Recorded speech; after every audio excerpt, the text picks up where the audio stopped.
Friends, कैसे हैं आप सब। आज हम डिस्कस करने वाले हैं सेडेटिव्स और हाइपरनेटिक्स के ड्रग्स की क्लासिफिकेशन के बारे में। इससे प्रीवियस वीडियो में हमने डिस्कस किया था introduction and mechanism of action.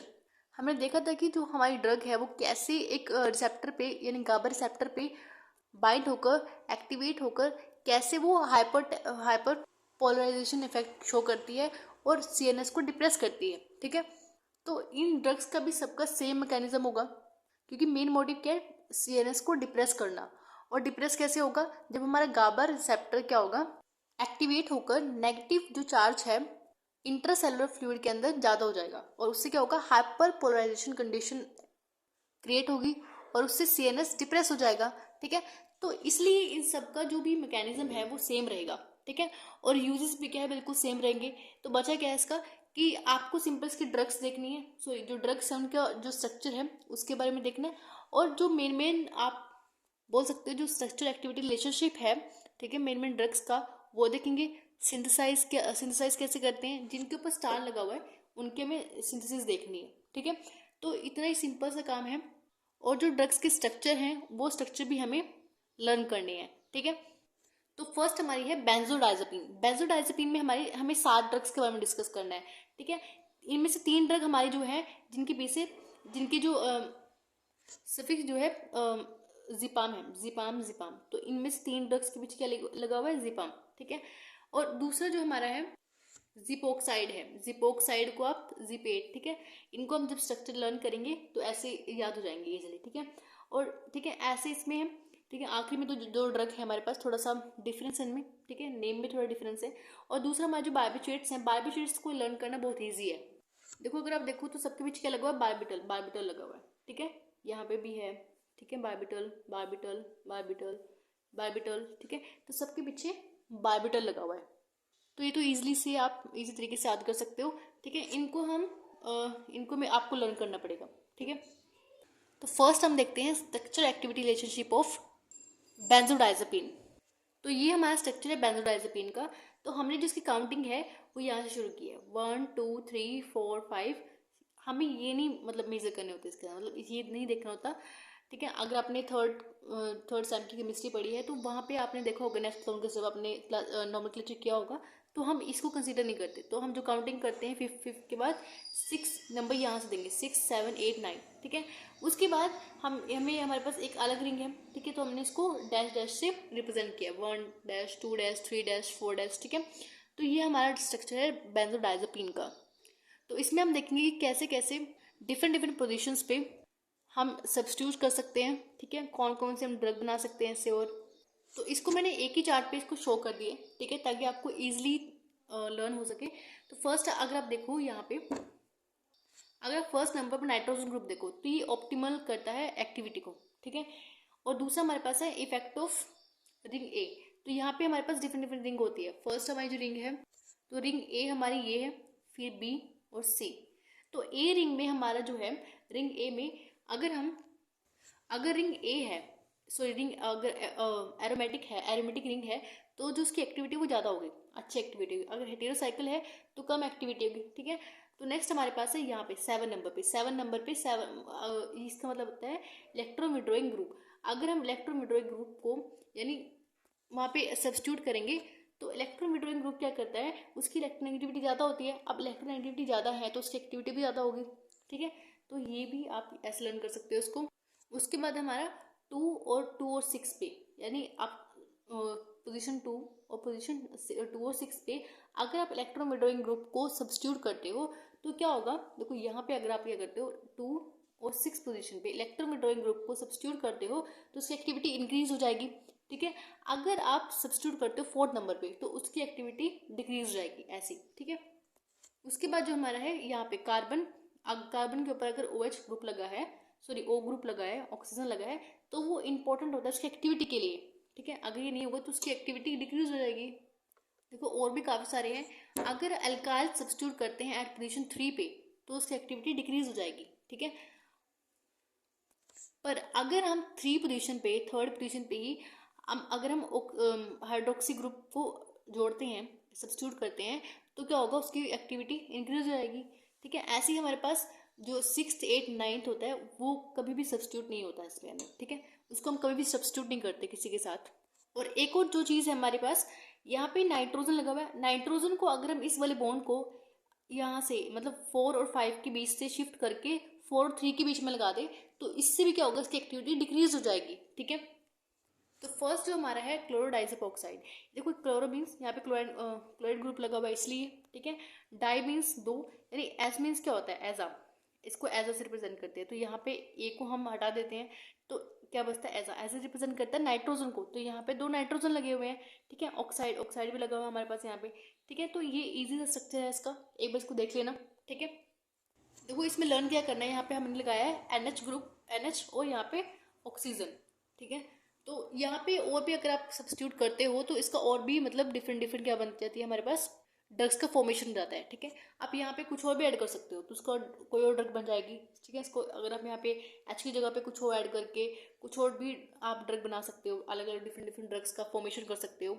अब देखो जो इसका मैकेनिज्म ऑफ एक्शन है, मैकेनिज्म ऑफ एक्शन सबका सेम होगा, गाबा के ऊपर अटैच होगा और सॉरी गाबा के ऊपर जाके मतलब अटैच करेगा और उसके बाद क्या होगा, ड्रग रिसेप्टर कॉम्प्लेक्स बनेगा, उसके बाद रिसेप्टर एक्टिवेट होगा, एक्टिवेट होने के बाद हाइपरपोलराइजेशन होगी और उससे क्या होगा, DNS सप्रेस हो जाएगा, ठीक है।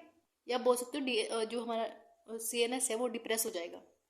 तो इंक्रीज द एक्टिविटी ऑफ गाबा, गाबा की एक्टिविटी इंक्रीज कर देता है इन द ब्रेन। तो नेक्स्ट हमारे यूजेस, देखो यूजेस सबके सेम होंगे, एंजाइटी होगी, अगर एंजाइटी में यूज़ कर सकते हो, एक्यूट अल्कोहल विड्रॉल में यूज़ कर सकते हो, और यूज़ कर सकते हैं अब इसको एंजाइटी बिफोर सर्जरी, सर्जरी से पहले जो एंजाइटी होती है वो, ठीक है। अगर हम इसके साइड इफेक्ट के बारे में बात करें तो कॉमन साइड इफेक्ट क्या होता है हमारा, डायजेपम का कंफ्यूजन हो सकती है, कॉन्स्टिपेशन, डेजीनेस और फिटीग, लीवर प्रॉब्लम आपको हो सकती है, तो डिफरेंट डिफरेंट इसके साइड इफेक्ट होते हैं, ठीक है। तो नेक्स्ट हमारे पास ड्रग है डायजेपम। डायजेपम बहुत ज़्यादा इंपॉर्टेंट ड्रग है, आपने इसका नाम जरूर सुना होगा। तो इसके ऊपर क्या लगा हुआ है, अगर आप सिलेबस खोल के देखो तो उसके ऊपर स्टार लगा हुआ है, ठीक है। तो इसके ऊपर स्टार है तो इट मीन्स हमें इसका सिंथेसिस भी करना होगा, ठीक है। और ये बहुत ज़्यादा इंपॉर्टेंट ड्रग है, ठीक है। तो इसके अंदर हमें क्या करना है, सिंथेसिस के बारे में डिस्कस करना है। तो ये इसका स्ट्रक्चर है, ठीक है। देखो यहाँ पे भी थोड़ा सा, यहाँ पे CH3 ग्रुप लगा हुआ है, ठीक है, ऑक्सीजन लगा हुआ है। यहाँ पे देखो, अगर आप देखो पिछले ड्रग में अगर आप देखो तो यहाँ पे ऑक्सीजन लगा हुआ था, ठीक है। और यहाँ पे हमारे पास लगा हुआ था NH2 ग्रुप, ठीक है, लेकिन यहाँ पे ऑक्सीजन है और यहाँ पे हमारे पास CH3 ग्रुप है, ठीक है। और ये इंपॉर्टेंट स्ट्रक्चर भी है, और ये येलोइश वाइट क्रिस्टल में पाउडर में आपके पास ये होता है, प्रेजेंट होता है, ठीक है। और ये ड्रग बहुत ज़्यादा प्रिस्क्राइब की जाती है, ठीक है। और जो इसका मेथड ऑफ एक्शन है वो भी सेम है, ठीक है। और यूजेस वगैरह सब सेम ही है, एक बार देख लेना यूजेस। तो एक बार बात करते हैं सिंथेसिस के बारे में। तो सिंथेसिस, देखो सिंथेसिस जो हमारी है, यहाँ पे हमारे पास होता है 2 अमीनो 5 क्लोरो बेंजोफिनोल। तो यहाँ पे जो स्ट्रक्चर है 2 अमीनो 5 क्लोरो बेंजोफिनोल का स्ट्रक्चर है। यहाँ पे इसको रिएक्ट कराया गया है ग्लाइसिन इथाइल ईस्टर। तो ग्लाइसिन इथाइल जब ईस्टर जो है, जब इसके साथ रिएक्ट करेगा तो क्या होगा, तो यहाँ पे हमारे पास पायरिडिन की प्रेजेंस में, तो जो हमारे ये वाला पार्ट है यानी CH2 CH CH3 CH2O, तो यहाँ से ये वाला पार्ट यहाँ से रिमूव हो जाएगा। अब कैसे रिमूव होगा, अब देखो जब ये वाला पार्ट यहाँ पे, अब अगर आप देखो तो यहाँ पे अगर आप इसको बैकग्राउंड करो तो ये जो है पार्ट, यहाँ से हाइड्रोजन रिमूव होगा। तो जब हाइड्रोजन और ये वाला पार्ट यहाँ से रिमूव होगा तो ये क्या बन जाएगा, हमारे पास इथेनॉल फॉर्म हो जाएगी यहाँ पे, ठीक है। तो इथेनॉल बाहर निकल जाएगा और यहाँ से क्या होगा, जो ये कार्बन है, ये कार्बन जाके नाइट्रोजन के साथ अटैच हो जाएगा। अगर आप देखो यहाँ पे नाइट्रोजन के साथ जो ये कार्बन था ये अटैच हो गया, ये वाला कार्बन इस नाइट्रोजन के साथ अटैच हो गया। अब जब ये कार्बन इस नाइट्रोजन के साथ अटैच होगा, अब ये यहाँ पे जो इसका नाइट्रोजन है, ये वाला नाइट्रोजन इस ऑक्सीजन के साथ यहाँ से ये वाटर रिमूव कर देगा, ठीक है, डिहाइड्रेशन हो जाएगी यहाँ पे। अब उसके बाद ये स्ट्रक्चर हमारे पास बन जाएगा नो डायजेपाम का। उसके बाद जब हम इसके अंदर मिथाइल सल्फोनेट का सल्फेट डालते हैं तो उससे क्या होगा, यहाँ पे मिथाइल ग्रुप अटैच हो जाएगा आगे, ठीक है।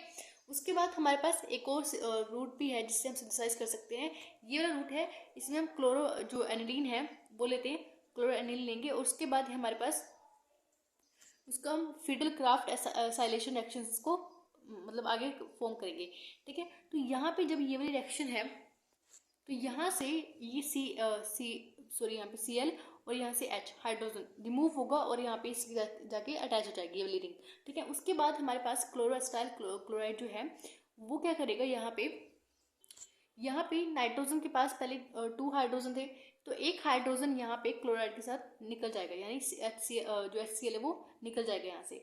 उसके बाद हम जब यहाँ पे NH अमोनिया डालेंगे, अमोनिया सर्कुलेशन के लिए, तो अमोनिया से क्या होगा, यहाँ पे ये रिंग फॉर्म हो जाएगी, ठीक है, तो बन जाएगा नो डायजेपाम। नेक्स्ट हमारे पास है ऑक्सीपाम। तो ऑक्सीपाम क्या है, हमारे पास व्हाइट क्रिस्टलाइन पाउडर है, ठीक है, और प्रैक्टिकली इनसोल्यूबल इन वाटर में इनसोल्यूबल नहीं है, ठीक है।